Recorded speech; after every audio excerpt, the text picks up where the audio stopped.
Okay, cylinder head cracked open and off. Came off quite well. What do we got here? So the valves stuck open, and those two there, that's the back cylinder driver's side. Next one there stuck open as well. That one's a little bit open. The corrosion, so I haven't seen oil for a while. Gathering, a bit of rust in there. And that's where it's come off, obviously. Got a coat on that gasket. So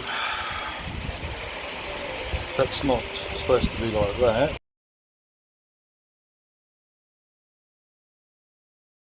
So 2 pots down, 2 up. I don't know, big end crank, con rod I think, the main bearings.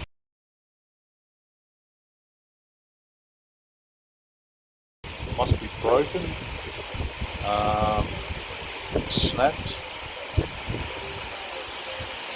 or something stripped out of time. So, and that moisture in there, that's from where I've been spraying the hell out of WD-40 and bolt off and everything else. Alright, something's about to come off and I'll be able to see, I suppose, what's going on then down below. But yeah. Okay, shall carry on.